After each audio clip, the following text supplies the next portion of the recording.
Good morning students. आज का हमारा टॉपिक है सोशल चेंज। सोशल चेंज अर्थात सामाजिक परिवर्तन। हमारा जो समाज है वहाँ किसी ना किसी रूप में भी परिवर्तित होता रहता है और जो प्रत्येक समाज है उसमें ऐसी शक्तियाँ विद्यमान हैं जो स्थापित संगठनों को विघटित कर नई समस्याओं को जन्म देती हैं। फॉर एग्जाम्पल हम ले सकते हैं कि जब आर्थिक संगठन घटित होता है तो बेरोजगारी की समस्या पैदा होती है। जो एक हैं हमारे फिलोसोफर हैं ग्रीन, उनके अनुसार सामाजिक परिवर्तन इसलिए होता है क्योंकि प्रत्येक समाज असंतुलन के दौर से गुजर रहा है। कुछ व्यक्ति एक संपूर्ण संतुलन की इच्छा रख सकते हैं तथा उसके लिए प्रयास भी करते हैं। जो सामाजिक परिवर्तन है वो ऐसे परिवर्तन हैं जिनसे सामाजिक संगठन या फिर जो हमारा सामाजिक ढांचा है वो चेंज होता है। या फिर हम सामाजिक परिवर्तन का अर्थ ये भी ले सकते हैं कि बहुत बड़ी संख्या में व्यक्ति ऐसे कार्य कर रहे हैं जो कुछ दिनों पहले के अथवा उनके पूर्वजों के कार्यों से भिन्न हैं। Characteristics of social change. जो हमारा सामाजिक परिवर्तन है उसकी क्या क्या विशेषताएं हैं, कि हमारे समाज में जो परिवर्तन होते हैं उनकी क्या विशेषताएं हैं। फर्स्ट है social change is a necessity. सामाजिक परिवर्तन एक अनिवार्य शर्त है। समाज में परिवर्तन होना ही चाहिए क्योंकि प्रत्येक जो परिवर्तन है प्रत्येक समाज का ये अनिवार्य नियम है। समाज चाहे आदिम हो या आधुनिक हो, बड़ा हो या छोटा हो, सभ्य हो या असभ्य हो, सभी में सामाजिक परिवर्तन अनिवार्य रूप से होना चाहिए क्योंकि सामाजिक परिवर्तन के बिना हम विकास की ओर नहीं जा सकते। Social change takes place in the whole society. इसका मतलब है कि जो सामाजिक परिवर्तन है वो पूरे समाज में घटित होता है। ऐसा नहीं है कि सामाजिक परिवर्तन किसी एक क्षेत्र या एक भाग में होगा। जब चेंजेस आती हैं तो पूरा ही समाज इससे प्रभावित होता है। इसलिए हम कह सकते हैं कि जो सामाजिक परिवर्तन है, जो सोशल चेंज है, वो होल सोसाइटी में घटित होता है। Social change is a complex process. Complex mean जटिल प्रक्रिया है। ये एक जटिल प्रक्रिया हम इसको इसलिए कह सकते हैं क्योंकि जो सामाजिक परिवर्तन है उनको निश्चित तौर पर मापा नहीं जा सकता। हम उसको माप नहीं सकते क्योंकि गुणों में परिवर्तन होता है, गुणात्मक परिवर्तन होता है। इसलिए हम उसको माप नहीं सकते कि हमारे समाज में कितने सोशल चेंज हुए। इसलिए हम इस प्रक्रिया को एक जटिल प्रक्रिया के रूप में लेते हैं। Social change is a universal phenomena. सामाजिक परिवर्तन एक सार्वभौमिक घटना है। सार्वभौमिक का मतलब है कि ये सर्वव्यापी है। ऐसा नहीं है कि किसी समाज में परिवर्तन नहीं होते। चाहे समाज असभ्य होगा उसमें भी कुछ ना कुछ परिवर्तन होते हैं, सभ्य होगा उसमें भी होंगे। अगर समाज आधुनिक है तब भी उसमें परिवर्तन होंगे और अगर वो स्थिर है, स्टैटिक है कहीं भी, तब भी उसमें परिवर्तन होंगे। इसलिए हम कह सकते हैं कि जो सामाजिक परिवर्तन है वो क्या है, यूनिवर्सल हैं, सार्वभौमिक हैं। Direction of social change is not definite. जो सामाजिक परिवर्तन की दिशा है वो निश्चित नहीं होती है। निश्चित दिशा से हमारा अभिप्राय है कि हमें पता नहीं चलता है कि किस दिशा में परिवर्तन हो रहा है। अर्थात हम ऐसा कह सकते हैं कि जो सामाजिक परिवर्तन का क्रम है वो क्या होगा, इसके बारे में कोई निश्चित नियम नहीं है। परिवर्तन सीधी दशा में हो रहा है, उतार चढ़ाव वाला हो रहा है, ये अनुमान नहीं लगाया जा सकता है। इसलिए हम कह सकते हैं कि जो सामाजिक परिवर्तन है उनकी जो दिशा है वो निश्चित नहीं हो सकती। तो ये कुछ एक करेक्टरिस्टिक्स हैं। जैसे ज़रूरी है सोशल चेंज नेसेसिटी, ज़रूरी है सामाजिक, क्योंकि विकसित किसी भी देश को डेवलप करने के लिए जो सामाजिक परिवर्तन है वो होने ही चाहिए और होना ज़रूरी है। और social change takes place in the whole society. ऐसा नहीं है कि अगर परिवर्तन होता है तो किसी घर में या एक ग्रुप में होगा। ये पूरी की पूरी जो हमारी सोसाइटी है, पूरा का पूरा जो हमारा समाज है उसको प्रभावित करता है। और ये कम्प्लेक्स प्रोसेस इसलिए है क्योंकि इसको ये जैसे सोशल चेंज होती है तो गुणात्मक परिवर्तन होते हैं, और गुणात्मक जो चेंजेस होती हैं उनको मापना कठिन नहीं है, इसलिए हम इसे एक कॉम्प्लेक्स प्रोसेस भी कहते हैं। यूनिवर्सल फिनोमिना का मतलब है कि जैसे सर्वव्यापी है ये। सोशल चेंज नॉट डेफिनेट, और ये किसी भी निश्चित दिशा में नहीं होती। टाइप्स ऑफ सोशल चेंज, ऐसी कौन कौन सी चेंजेस हैं जो हमारे समाज में घटित होती हैं। इसमें हमारे पास नंबर 1 पे है पॉलिटिकल चेंजेस, राजनीतिक परिवर्तन। जो भी हमारी राजनीतिक शक्तियां हैं, जो प्रशासन है, उनमें परिवर्तन जो आते हैं तो उन्हें हम राजनीतिक परिवर्तन कहते हैं। क्योंकि ऐसा समय भी था जब या तो शासन वंशानुक्रम के आधार पर होता था, या कोई जो तानाशाह था सत्ता को हथिया लेता था। परंतु जो आजकल है, संसार के जो अधिकतर देश हैं वहाँ पे लोकतंत्रात्मक प्रणाली है, जिसमें लोगों को समानता, स्वतंत्रता, निरपेक्षता आदि मूल्य प्रदान किए जाते हैं। पॉलिटिकल चेंजेस को हम ऐसे ही ले सकते हैं, क्योंकि पहले हमने भी सुना होगा, कई आपने सीरियल्स में देखा होगा राजा महाराजाओं की कहानी, या तो जो राजा का बेटा है वो ही राजा बनता था, या वंश के अनुसार कोई राजा बनता था, राजनीति में परिवर्तन होते थे, या फिर कोई तानाशाही ऐसा होता था कि वो जबरदस्ती किसी सत्ता को हथिया लेता था, इसलिए वो वहाँ पे राज करता था। लेकिन आजकल हमने किया कि जो हमारे अधिकतर जो देश हैं वो क्या है, डेमोक्रेसी प्रणाली है वहाँ पे, क्योंकि और वहाँ पे अगर डेमोक्रेसी है तो वहाँ पे समानता भी है, स्वतंत्रता भी है और धर्मनिरपेक्षता भी है। सेकंड चेंज है हमारे पास इकोनॉमिक चेंजेस, आर्थिक परिवर्तन। आर्थिक परिवर्तनों में हम लेंगे जैसे उद्योग में, कृषि में, या जो व्यापार में परिवर्तन होते हैं, इस प्रकार के परिवर्तनों को हम क्या कहते हैं, आर्थिक परिवर्तन कहते हैं।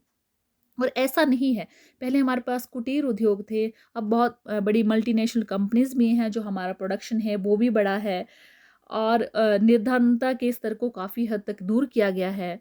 और ये जो उद्योग में, कृषि में, व्यापार में विकास जब होता है तो लोगों के दृष्टिकोण में भी विकास होता है, क्योंकि प्राय हम ये देखने में आता है कि समाज में परिवर्तन इतनी बड़ी तेजी से हो रहा है कि पूंजीवाद से समाजवाद आर्थिक तथा राजनीतिक परिवर्तन का मिला जुला रूप है।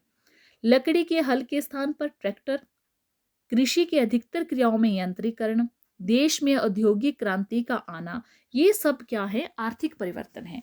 जो हमारे देश में औद्योगिक क्रांति आई, ये सब क्या है, आर्थिक परिवर्तन है। क्योंकि पहले जो हम लकड़ी की हल चलाते थे उनकी जगह पे भी ट्रैक्टर आए हैं। कृषि में भी जो है मैकेनिज्म, जो यंत्रीकरण है, उसमें भी काफ़ी विकास हुआ है।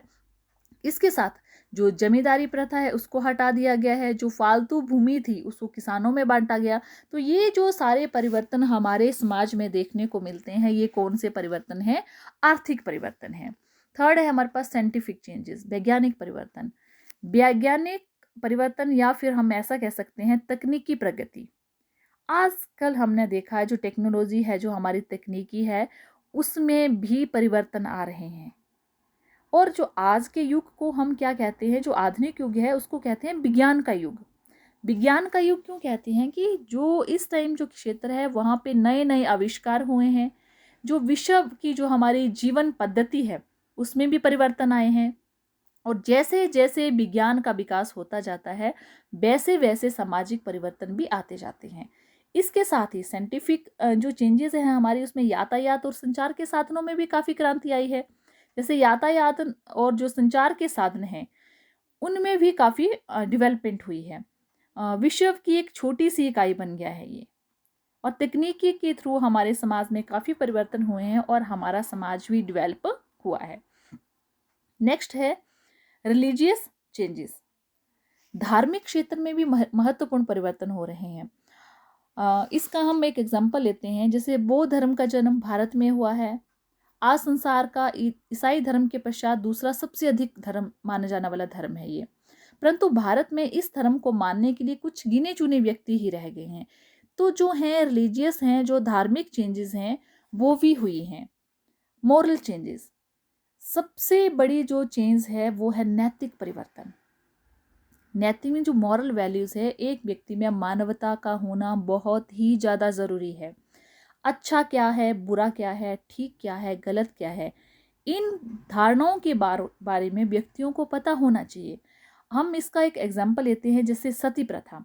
सती प्रथा मध्य काल में एक बहुत बड़ा गुण मानी जाती थी, परंतु आधुनिक युग में जब लोगों ने तर्क देने शुरू किए और निर्णय लेने की शक्ति उनमें आ गई, तो उन्होंने इसे बहुत बड़ा अभिशाप माना है। इसी प्रकार जो तलाक का उदाहरण दिया जा सकता है, प्राचीन हिंदू समाज में स्त्री को अपने पति को तलाक देने के बारे में सोच भी नहीं सकता था, परंतु आज कुछ उपयुक्त दशाओं में तलाक दिया जाना बुरा नहीं समझा जाता है। यही बात जो है वो हमारे समाज में स्त्री का स्थान और बाल विवाह आदि के बारे में भी कही जा सकती है। जो मुगल काल था वहां पे भी बाल विवाह को एक पवित्र विवाह माना जाता था, लेकिन आज के युग में इसे अभिशाप माना जा रहा है।